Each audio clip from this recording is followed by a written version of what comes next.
In 1920s New England, Island Park was the place to be. This permanent carnival was perched on a spot of land in the middle of the Connecticut River, right on the border between Brattleboro, Vermont, and Hinsdale, New Hampshire. And this place was like something out of a dream. There was a dance hall and a big bandstand, an arcade complete with zinging ping pong machines and mutoscopes and automata that would dance for a coin. There was a baseball diamond and a wrestling ring, and a giant pavilion aflutter with bright silk flags. Whenever a big act came through New England, it always stopped at Island Park. Miss America came to visit, and even President William Howard Taft. The entire Barnum and Bailey circus piled onto the island, and children lined the banks to watch elephants drinking right out of the river. Oh, and given that the island was technically owned by New Hampshire, a wet state during Prohibition, while Vermont was dry, Vermonters loved to canoe out to Island Park, legally party the night away, and then canoe dizzily home. In short, Island Park was pure magic. But as they say, all good things must come to an end. In the winter of 1927, a great ice storm came along. The river rose and demolished the carnival. Island Park, once a glittering fantasy, was swallowed by the waters. And that's where its final remains are today, a sunken carnival hidden beneath the current in a small New England town. There is something endlessly enticing about buried lands, the marvel and horror of an entire world blinking out in an instant, and the haunting subterranean ghosts that remain. That's what draws us to the Titanic and Pompeii, and yes, Island Park. But of course, there is no sunken wonder that has captured the imagination more than the lost city of Atlantis. I'm Aaron Mahnke, and this is Lore.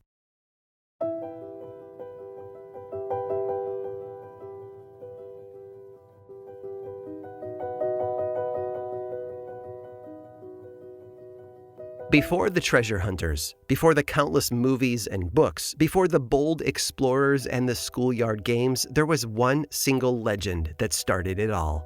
Well, maybe legend is the wrong word. You see, the story of Atlantis didn't arise out of whispered rumors and oral tradition, the way that typical folklore would. No, it was authored by an individual guy, a guy that you may have heard of, in fact. His name was Plato. It turns out the legend of Atlantis first appeared in just 2 excerpts from Plato's writings, and every single piece of Atlantean lore that came after was based on these primary texts, and these texts alone. Plato depicted a conversation between 4 characters: Socrates, Timaeus, Hermocrates, and Critias. Now, maybe the conversation was fictional, or maybe it was something that Plato had indeed overheard. But regardless, partway through the chat, Critias breaks out into a monologue. He's got a story, you see, and he thinks that the fellows around him might be interested in it. Plato wrote that Critias had heard from an Athenian, who had heard from a priest, who had heard from an Egyptian, that long, long ago, 9,000 years prior to the writing of this document, there used to be a massive island in front of the Strait of Gibraltar. Quite the game of telephone, I know. This island, Critias explained, was huge, as in larger than Africa and Asia combined. Now, the island would eventually boast a civilization unlike anything the world had ever seen, which probably had a little something to do with the fact that Poseidon made it his pet project. First, the sea god carved an ornate palace right into the mountain that sat at the island's center. Then he protected this palace by gouging not 1 but 3 moats around it, deep into the earth. And then finally, he gave it all to his 10 sons to rule. And he named the empire after the oldest of these sons, Atlas. Thus, the nation of Atlantis was born. And of course, the population grew. As it did, the Atlanteans began to build bridges and canals, towers, and waterways. They built walls to line each of the 3 moats, one of red stone and coated in brass, the next of white stone coated in tin, and the last made from black stone and coated in the coppery metal orichalcum, all mined, of course, from Atlantis' own rich quarries. But the land wasn't only rich in precious metals and stones. It also boasted lumber, wild game, spices, herbs, fruits, and countless other lavish resources. As time went on, citadels and opulent temples arose too. More palaces as well. Atlantis had quickly become the most technologically advanced and prosperous and powerful civilization in the world. And yet, even with all the riches there were, the Atlanteans wanted more. They grew greedy and ravenous, and soon their empire began to spread, and spread, and spread. They invaded and enslaved nation after nation until Atlantis' power controlled everything from Egypt to Tuscany and beyond. This might have continued like this forever, too, if they hadn't made one fatal mistake. They went to war with Athens, a favorite city of the gods. By invading Athens, it was clear that Atlantis had gotten a little too big for its britches, so the gods banded together and ensured that, against all odds, Athens would defeat the Atlanteans. Then, to punish them for their hubris, the island was struck by a terrible earthquake and sunken forever into the sea. And that's, well, it. That's the story Plato gives us. You'll notice that there's nothing about the people of Atlantis somehow surviving and starting an unlikely underwater city, despite what Aquaman comics and Sea Monkey ads would have you believe. That was never part of the deal. But of course, all this leaves us with one burning question. Is any of it true? Well, most scholars, from ancient times all the way up to the present, have interpreted Plato's writings on Atlantis to be strictly allegorical. It's a morality tale, a cautionary fable to warn against avarice and greed, and to extol the many virtues of Plato's own hometown, Athens. And I'll be honest, that seems most likely. After all, even Plato's own student, Aristotle, insisted that Plato had invented the legend to prove a philosophical point. Others, though, had a different opinion. Some believe that Plato was indeed describing an actual geographical place from history, and a real historical series of events. Maybe it was based on the Minoan civilization, or maybe the earthquake was actually the eruption of Thera in Santorini. Heck, maybe the war between the Athenians and the Atlanteans was actually based on the Trojan War. Or maybe, just maybe, Atlantis was right under our noses, all along.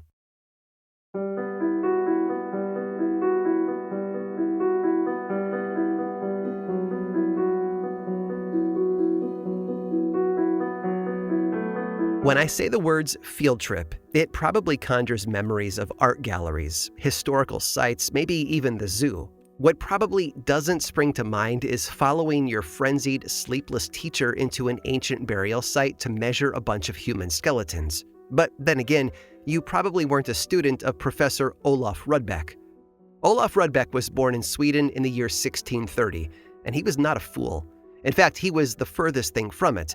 An avid scholar, he enrolled in Sweden's finest university, the University of Uppsala, at the age of 18, where he studied everything from botany to anatomy and physiology.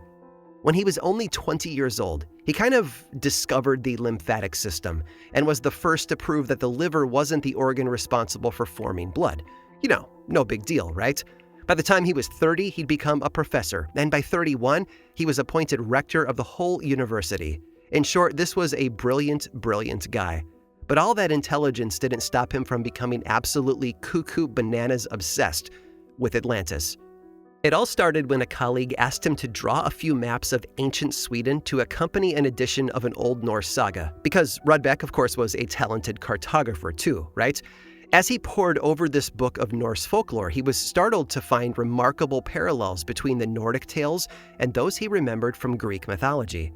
For example, the saga described an ancient Swedish kingdom called Glittering Plains, which sounded a heck of a lot like the Greeks' Elysian Fields.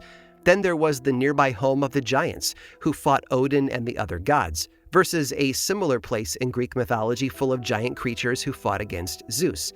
And there was so much more, story after story, name after name. Everything just seemed to line up. It couldn't be a coincidence. What if, Rudbeck wondered, all those mysterious distant lands described in the ancient tales had actually been Sweden all along? And so he set out to prove it. But first he would need to figure out just how old Swedish civilization was, to see if the timing could even line up with the Greeks. Books wouldn't cut it either. This time he would need to do the digging himself, literally. Rudbeck began sneaking out to an ancient burial ground in Old Uppsala and digging down into the graves. He noticed that the soil changed the deeper he got, and figured out that he could tell how old something was by measuring what layer of soil it was in. Now, if you happen to be a geologist, you may be thinking, that's just stratigraphy, a common method that geologists use for dating today. And you're right, it is. Except for the fact that Rudbeck came up with this hundreds of years before stratigraphy was supposedly invented. I'm telling you, this guy was smart, but he was also a little overzealous. You see, Rudbeck conducted not one, not two, but 16,000 tests to see how old the burial mounds were, and what he discovered was staggering. They weren't just old. Rudbeck found that Swedish civilization stretched back to 2300 BC, a good 1,000 years before the Trojan War. Swedish civilization easily could have intersected with ancient Greece. From then on, he was consumed. He started obsessively interviewing Swedish peasants, trying to find traces of Greek connections in their folk traditions. He dragged his students back to the burial mounds to help him measure skeletons and more soil, completely neglecting the fact that he was supposed to be teaching them medicine. For a real sense of Rudbeck's hardcore Miss Frizzle energy, at one point he became convinced that Jason and the Argonauts was not only real, but that they had sailed to, you guessed it, Sweden. Now, Sweden is not a straight shot from the Mediterranean, which meant that Jason and company would have also had to drag their boat over land a ways. And by a ways, I mean 45 miles. So to prove that it was possible, Rudbeck recruited a team of volunteers, acquired a 50-foot yacht, and successfully hauled the thing 45 miles by hand. There was nothing that Rudbeck wouldn't do to prove his belief that Sweden was the oldest, most advanced civilization on Earth. And he was saving his wildest claim for last, that his beloved Sweden was none other than the lost nation of Atlantis.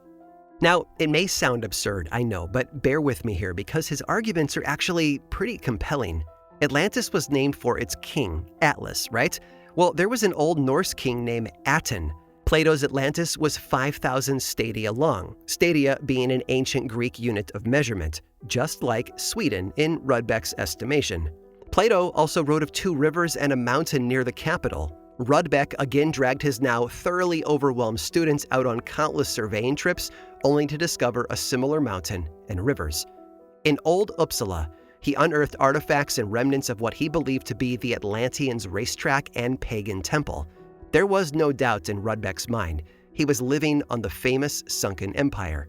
Now, I know what you're thinking. Sweden isn't underwater. Well, don't worry, Rudbeck had an explanation for that too. He argued that when Plato had mentioned Atlantis sinking into the sea, he meant it figuratively, that the Atlantean culture sank into obscurity, not the landmass. Convenient, I know. The thing is, to the Swedes of his time, Rudbeck was a star. The Swedish Empire was booming, nationalism was at an all-time high, European enlightenment was on the horizon, and here was a learned man proving Swedish superiority once and for all. Rudbeck became an admired figure at court, a popular guest in salons and cafes, and was proclaimed the Oracle of the North. He died peacefully in 1702, a celebrated historian. And it's probably a good thing that he didn't survive another 20 years, because alas, just like his beloved Atlantis, Rudbeck's reputation was destined to sink. By 1721, Sweden had been crushed in the Great Northern War. Its empire had fallen, its territory seized by other more powerful nations. Sweden would never be a military power again, its patriotic fervor flattened, and suddenly, Rudbeck's claims of Swedish dominance and Atlantean heritage seemed downright laughable. By the 18th century, his work was viewed as little more than a joke. Even so, it's impossible to overlook what Rudbeck got right. He proved the interconnectedness of languages. He was a pioneer of the scientific method and developed archaeological techniques that researchers still rely on today. He may have been discredited, and Atlantis forgotten along with him, but Rudbeck laid the groundwork for others to follow in his footsteps. And follow is exactly what they did.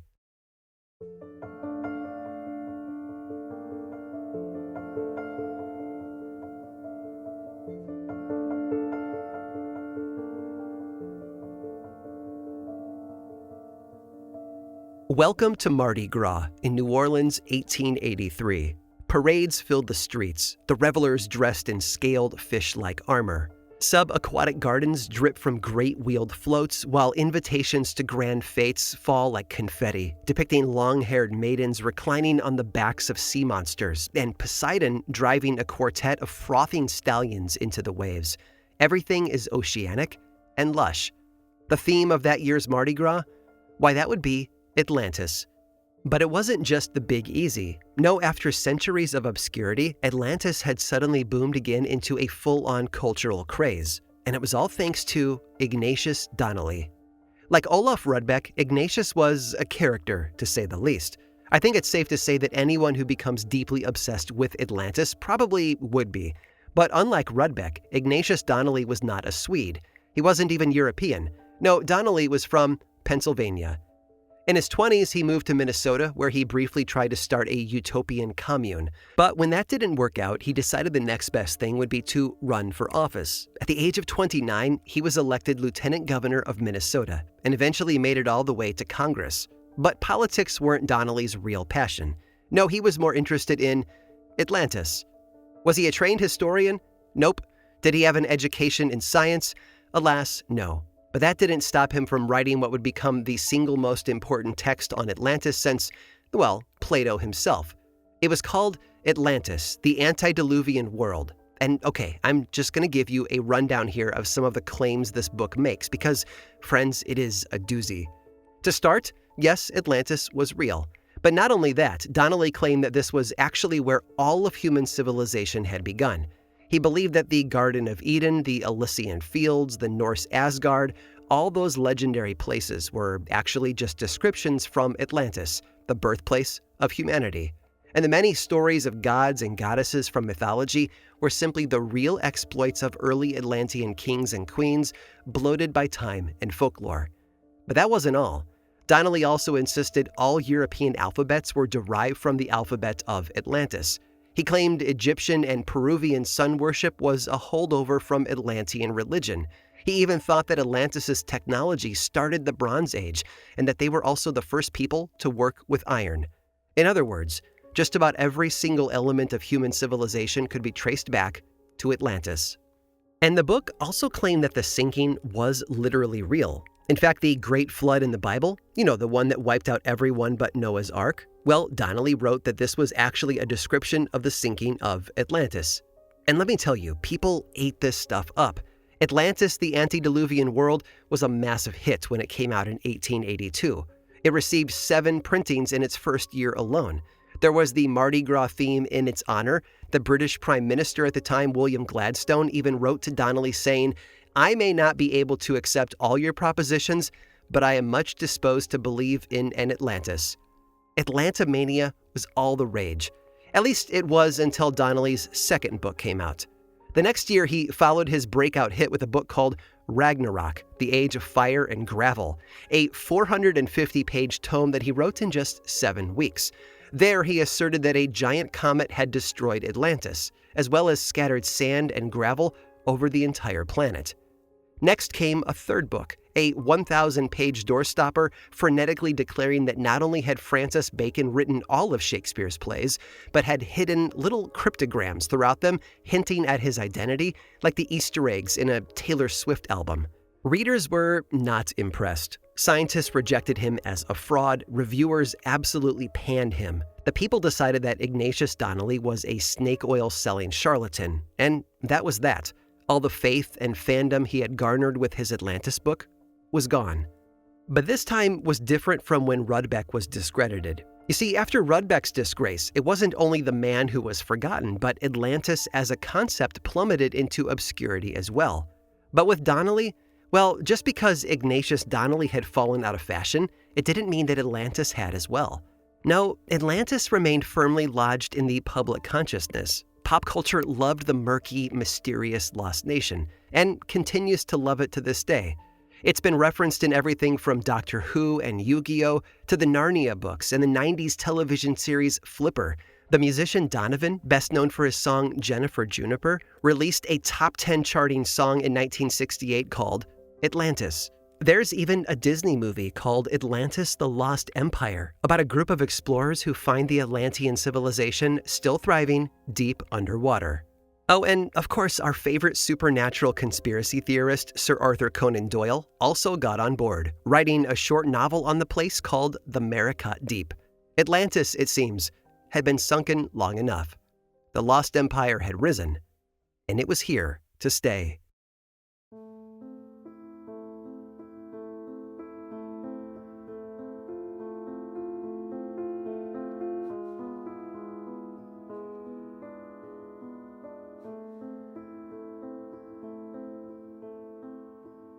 There are few mysteries that capture the imagination quite as strongly as Atlantis. What is it about that watery world that draws us in?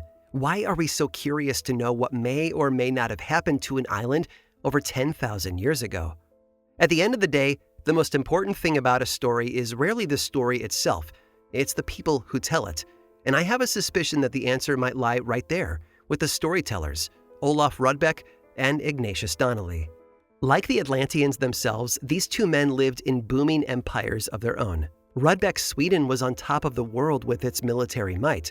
Donnelly was writing in a post-Civil War America. Both had witnessed the violent imperial power of their countries firsthand. And here was a story about an empire not so very unlike their own, wiped out in the blink of an eye. What if their obsession with Atlantis wasn't about Atlantis at all? What if it was about proving that their empires were different, a desperate bid to assure that the same fate wouldn't happen to them?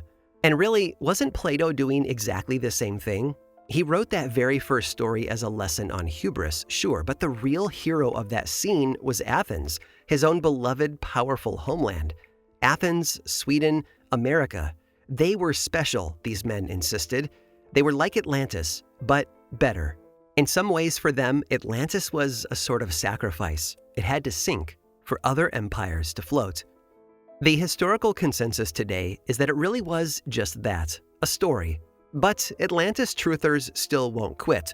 People have claimed to find Atlantis in the Pacific, the Atlantic, the Mediterranean, the Caribbean, and even deep in the Sahara Desert. But there's one prominent theory that places Atlantis far closer than you may have thought. You see, in the late 15th century, a certain discovery took place. Europe became aware of a massive continent on the other side of the Atlantic. This new world was a massive place with a history, culture, and citizens all its own. To many, there could be only one explanation. The lost empire of Atlantis was none other than North America.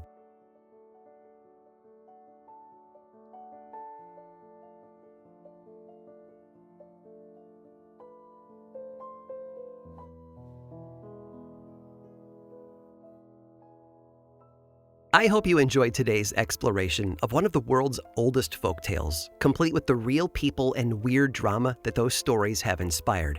It might not necessarily be creepy per se, but it's a story that becomes something bigger and more powerful within the right context. Atlantis might be the most famous sunken civilization, but it isn't the only one. And today I have one last story for you about a mysterious drowned people. Oh, and lemurs. Lots and lots of lemurs. Stick around through this brief sponsor break to hear all about it.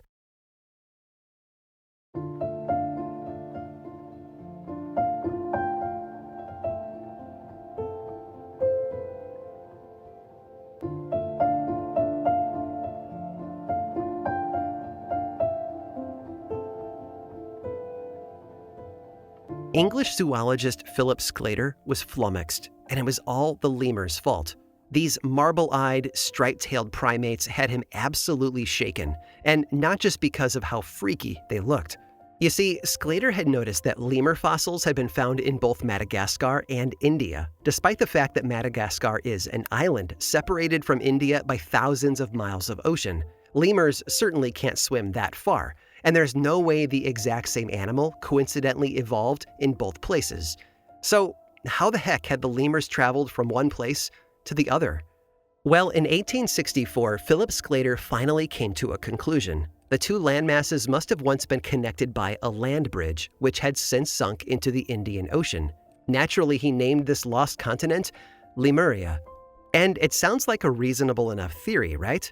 Well, just wait, because this is about to snowball wildly out of control. His idea took off, by which I mean someone else set a fuse to the thing and it exploded into pure chaos.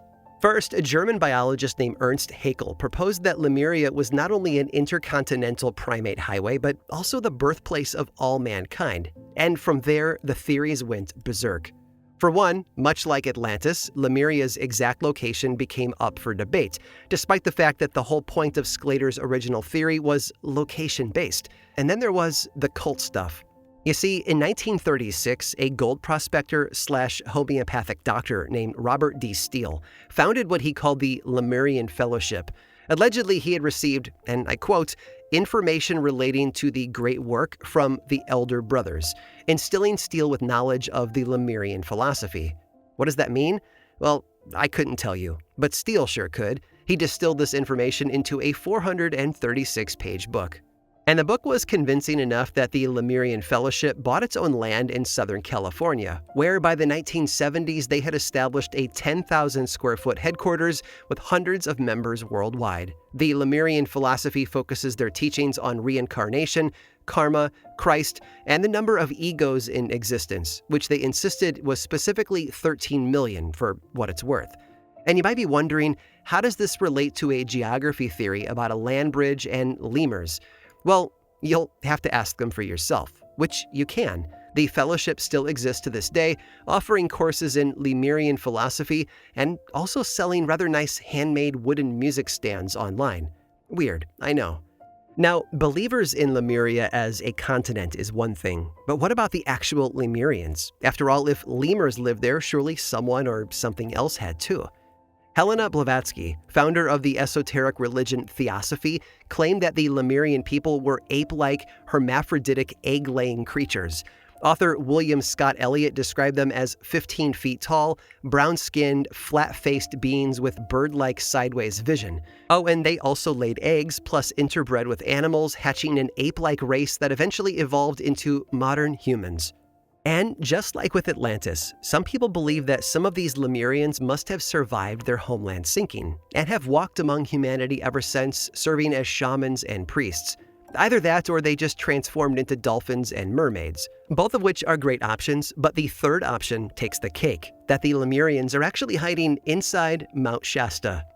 Many Lemurian believers claim that refugees from the sunken land built a great crystalline city named Telos deep within the California mountain, a city populated entirely by Lemurians. Like anyone, though, they occasionally want to go on vacation and are said to wander out into Northern California.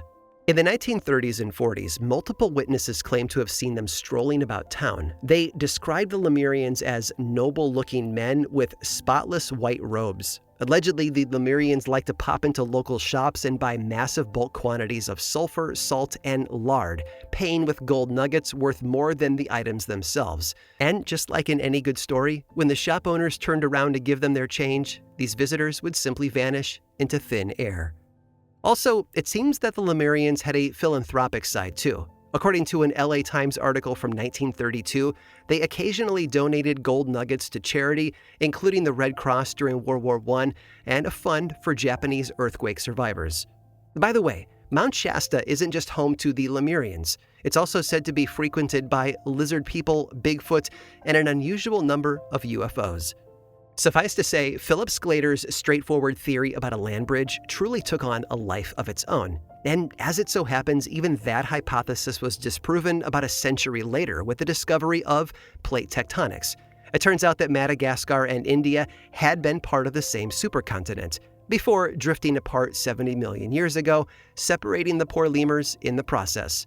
So, Lemuria wasn't real. And that's a bit of a buzzkill, I know. But it turns out the strangest and spookiest part of the story might actually be the lemurs themselves. Lemurs, you see, were actually named after the ancient Roman lemures, but lemures were not primates. No, they were ghosts. Apparently, in ancient Rome, if you failed to bury your dead, they could turn into a lemure. The restless spirits were grotesque and terrifying and punished their neglectful family members by haunting them and even injuring them. To placate these threats, Rome began hosting a religious festival in their honor, spanning 3 nights in May. On these nights, the father of the household would rise at midnight and cast black beans behind him for the lemures to snack on. If this didn't satisfy them and the lemures attacked anyway, a good bang on a copper pot would send them packing. So hey, the next time you visit the primate room at the local zoo, consider bringing a pocket full of black beans. You know, just to be safe.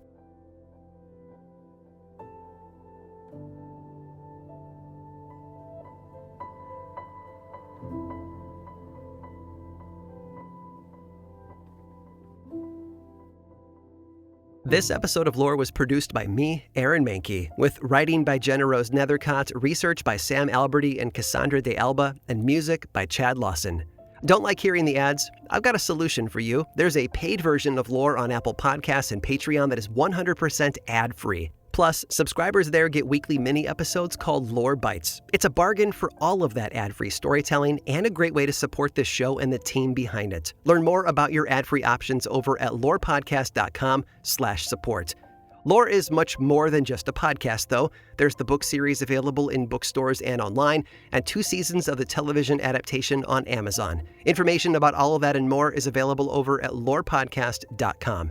And you can also follow this show on YouTube, Threads, Instagram, and Facebook. Just search for Lore Podcast, all one word, and then click that follow button. And when you do, say hi. I like it when people say hi. And as always, thanks for listening.